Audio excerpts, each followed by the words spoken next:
As African Americans in the world have witnessed the coming of a new era in our history as a people and spiritual manifestation, it is now time to pursue a greater vision. This series of books takes a new millennium approach to the historical impact of those men and women chosen as examples and challenges the mind of the reader to step outside of themselves and think as a messenger of the Most High.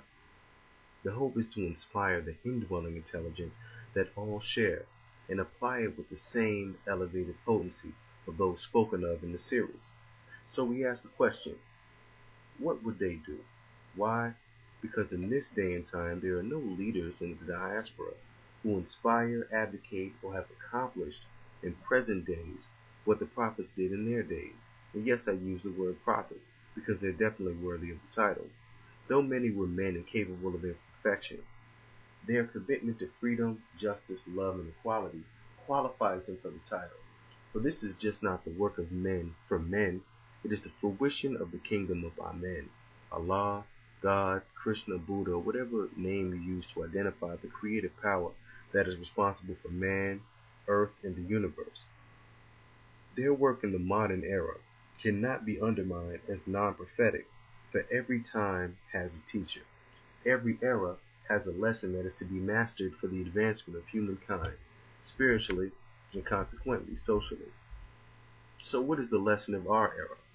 Brothers such as Malcolm X, Martin Luther King, and Marcus Garvey had to battle the psychologically crippling pathology of racism, internally and externally.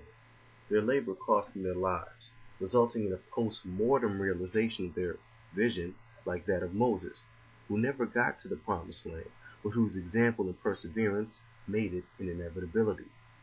This generation is also burdened with a responsibility to forge a vision that future generations may enjoy, and use as an example to go even further.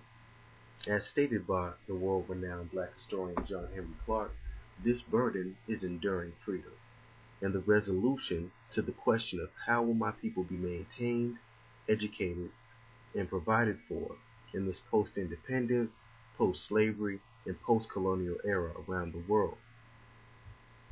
We again wish to challenge the reader not only to pose this question, what would they do, to the enlightened prophets of the modern era, but also to the more universally accepted prophets of the ancient archaic era, such as Jesus, Muhammad, Elijah, Moses, and the like.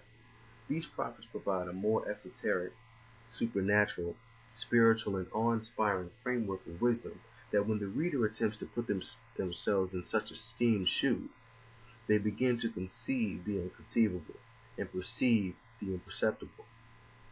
As those just mentioned had a vision during their times were often seen as both insane and courageous, it is this type of subjective realization that is necessary to bring forth a new understanding in this era that will be manifest to the benefit of our children. Seemingly, we have reached the promised land in comparison to the lives of people born after the civil rights and independence era. We have it far more easy compared to the generations before us. However, this notion of completion is certain death in the light of the fact that our enemies have not died or disappeared, but rather re-strategized.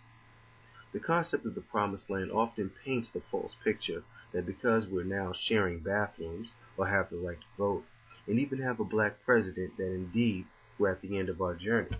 Again, the question must be answered. How do we protect, defend, and advance the promised land once we've acquired it? The Bible says a fool and his money will soon depart.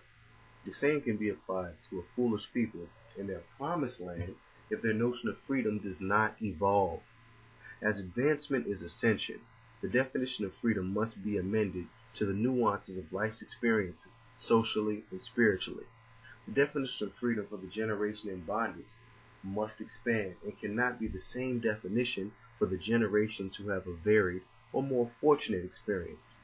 This first publication presents this question of Martin Luther King Jr., a highly prolific visionary who in my personal search for the truth I undermined as I could not identify with this ambition of integration. As I grew in wisdom, I became aware of the truth and true nature of reasoning and the purpose to the diaspora and mankind alike. We will begin with a speech delivered called Birth of a Nation. This was the first speech which I read, as at the time I was only familiar with the infamous I Have a Dream sheets. and base many of my biases on that and its popularized passive persona.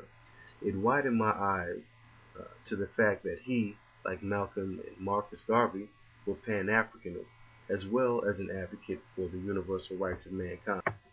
This speech is centered on the recent Ghanaian independence of March 7, 1957, and is remarkably prudent. It not only shows his knowledge of and spiritual contribution to the wider African perspective, it displays his understanding of the necessary requirements to secure Ghana's freedom. The concept of enduring freedom was not lost on King, and many who, once like myself, see him as soft or naive and uninformed, should walk away with a better appreciation of his views and commitment to the struggle.